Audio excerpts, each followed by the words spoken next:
Hello my dear Cancer.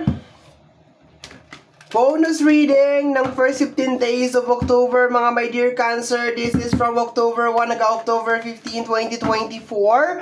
But my dear Cancer, meron na tayong nagawa na first 15 days of October. And if you're actually interested dun sa nagawa natin na first video, I will be putting a link over here sa top ng ating screen. And I will be also putting another link sa bandang dulo ng ating video. Okay? If you are actually interested lang naman. Okay? But for now, let us focus, my dear, sa yung bonus reading. First 15 days of October, my dear Cancer. Bakit may bonus reading? Kasalanan ng ibang zodiac sign, my dear, kasi nag-request sila. So, para walang magtampo-tampo at saka pero meron din akong additional upload na video. Yes, pinatulan ko ang kanilang challenge.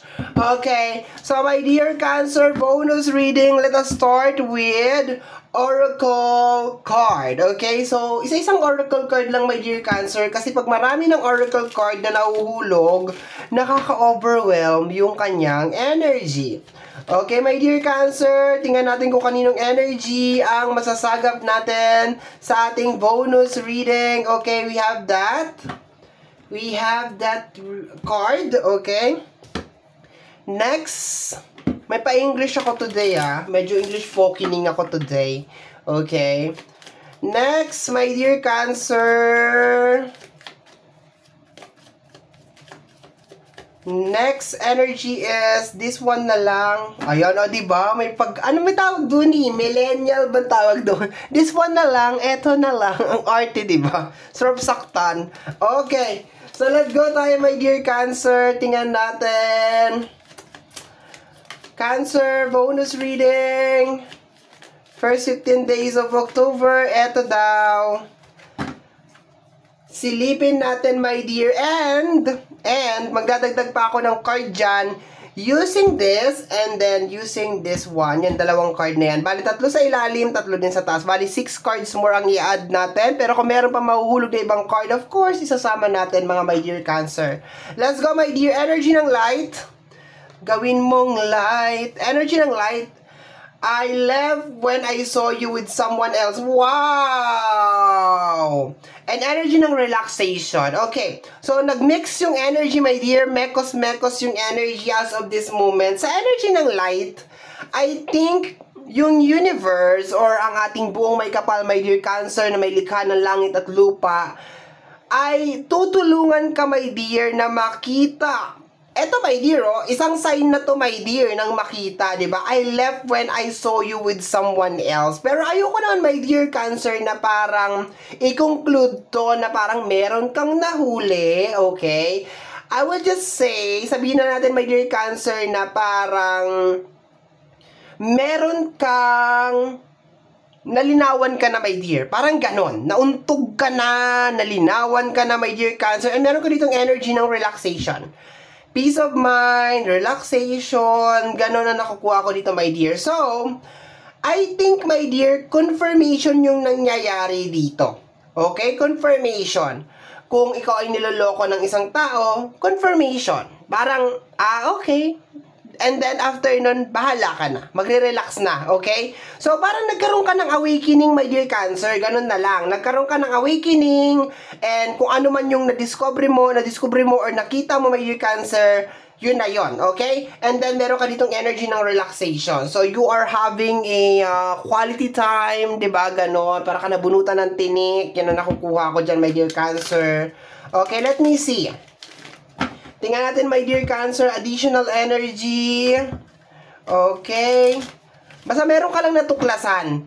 And then, hindi ko pa sure, my dear, kung nasaktan ka. Pero to the point, my dear, na meron ditong relaxation para ka nabunutan ng tinik. Okay. Tingnan natin, my dear Cancer, ano pa yung mga additional energy. Bonus reading ng first 15 days of October.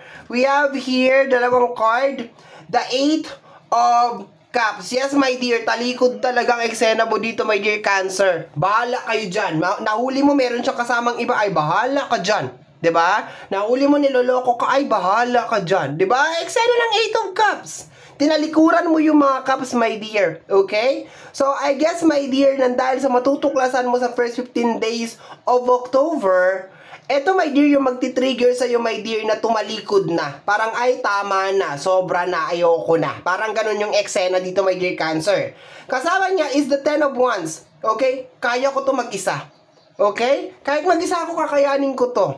Okay? Kaysa naman meron akong kasama na kagaya mo na cheater, manloloko, liar, 'di ba? Manipulator, manipulating yung energy, narcissist, o kung ano man yan, my dear, okay? So, sasabihin mo, ay, mas gugustuhin ko na lang, kaya ko naman to mag-isa, 'di ba? Yung pagiging independent nandito, my dear, okay? Basta mapayapa yung isip ko, basta meron akong peace of mind, go, 'di ba? Hindi kita kailangan. Parang ganun yung eksena, my dear. Okay? Next, last card, my dear, is the Hermit. Meron konting pagsisisi, my dear. Meron kang konting, alam mo yon, nasaktan ka ng kaunti, pero you are trying your best to be strong. Diba? You're trying your best, my dear, para maging matatag ka. Kasi, iniisip mo siguro, ay, hindi naman siya kawalan. Nasaktan ka, my dear Cancer. Diba? I can feel. Sa energy ng Hermit, naramdaman ko, my dear, na. Pero, ang kagandahan lang kasi kay Hermit, kahit na to si Hermit, my dear Cancer, is madalas to nako-connect sa mga pagsisisi, or, alam mo yon, yung mga wrong moves or something. Ang kagandahan lang kay Hermit is meron siyang lesson learn. 'Di ba? Meron siyang natutunan dun sa mga napagdaanan niya. So, I guess, my dear, doon ka na lang, my dear, tumitingin, my dear, sa ay, at least alam ko na ngayon. At least doon ka na lang nagpapaka-positive yung energy mo, my dear. Kaso, meron ditong konting, alam mo yun, pagsisisi, kasi baka nagtiwala ka, baka minahal mo.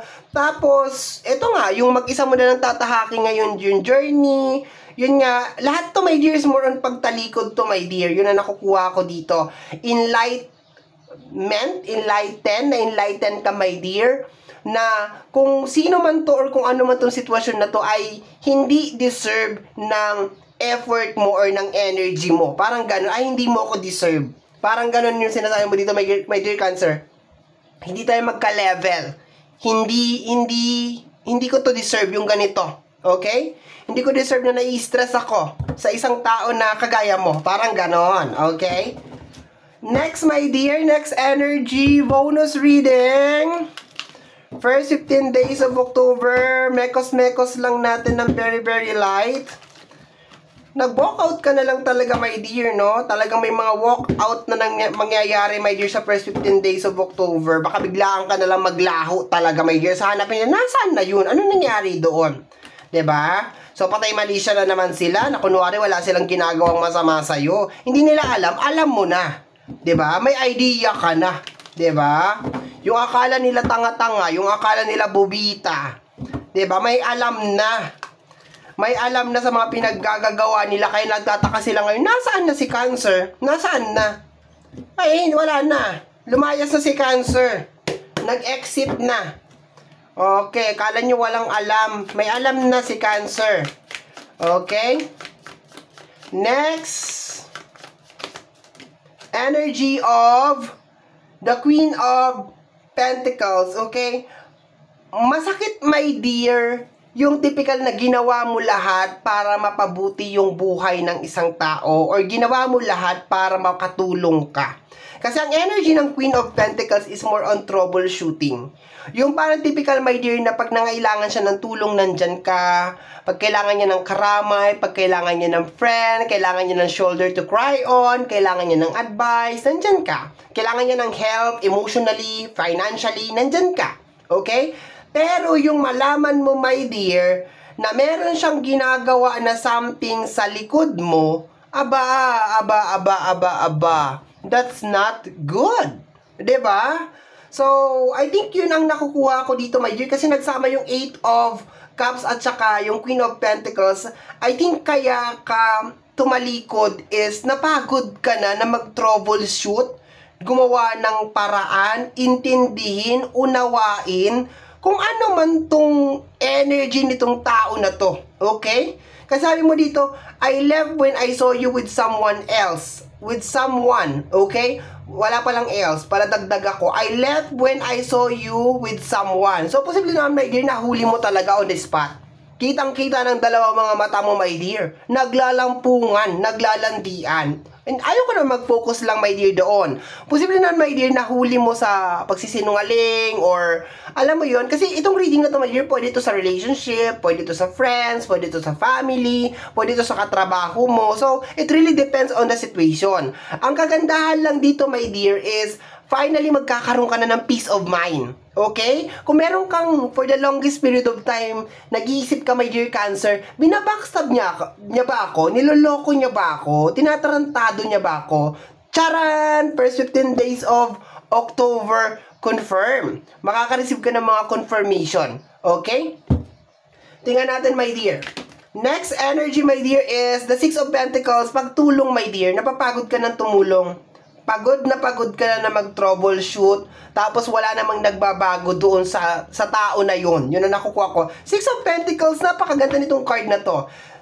Giving, sharing, alam mo yun. Yung typical na tulong ka ng tulong, bigay ka ng bigay, di ba? Tapos wala namang nagbabago. Wala namang improvement, wala namang progress. So marami sa inyo, my dear, ang magkakaroon ng awakening kung saan ninyo dinadala yung inyong mga pera, yung inyong mga kadatungan. Okay. So tingnan natin, my dear Cancer. Last card tayo, my dear. Last card, bonus reading ng first 15 days of October. Nagustuhan mo ba, my dear Cancer, ang ating pa-bonus reading? Mag-comment ka dyan sa baba. Babasahin ko yan, ha? Kasi kung marami ang magsasabi na mag-bonus reading pa tayo next time, I will be doing a bonus reading. Pero kung wala na magko-comment ng bonus reading, wala nang bonus reading. Diba? Basta pabor sa akin, hindi nakakapagod. Okay? We have here the King of Wands, energy of manifestation. Okay? Nakukuha ko, my dear, sa energy ng King of Wands na gusto mo pa rin ipagpatuloy yung mga bagay na ginagawa mo, pero nasasayangan ka kasi dun sa effort mo. Okay, baka energy ng awa, baka naaawa ka, or, diba, concern, pagmamahal, pero nasasayangan ka kasi, my dear, dun sa mga effort mo, sa mga tumbling mo, sa mga split mo. Tapos, ganyan lang yung sinusukli sa'yo. We have here the King of Cups. Ang King of Cups is very understanding, very loving na card, my dear. Okay? We have here the Knight of Wands, ayan, and the Knight of Pentacles, okay? So, marami pa rin talaga sa inyo, my dear, ang parang nasa gitna pa lang din, okay? Although, sinabi naman na dito, my dear Cancer, na aalis ka, pero hindi naman yung guaranteed, my dear Cancer, na as in, wala ka na talagang pakialam dun sa tao na yun. Meron, nasaktan ka lang, nadismaya ka lang, my dear, sa ginagawa niya. Hindi ka lang natutuwa. Nandun pa rin, my dear, yung energy sa first 15 days of October na parang naaawa ka, parang hindi mo gusto yung ginagawa mo, pero minsan kasi, my dear, kailangan malaman ng mga tao na ito na mali yung ginagawa nila. At wala namang iba magsasabi sa kanila, my dear Cancer, na mali yung ginagawa nila kung hindi mo rin namang gagawin yung ganitong action. So, I guess marami sa inyo mga my dear ang parang magpapalamig muna or aalis muna, lalayo muna. Pero there's a tendency, my dear, na baka pag humingi ng tawad sa'yo to or suyuin ka ulit or mangako na naman ulit, my dear, na magbabago na siya, so on and so forth, baka ito ay pabalikin mo ulit sa buhay mo. Iba talagang nagagawa ng love, no? As in, very, very powerful talaga siya, okay? So, my dear, yan ang iyong bonus reading para sa yung first 15 days of October.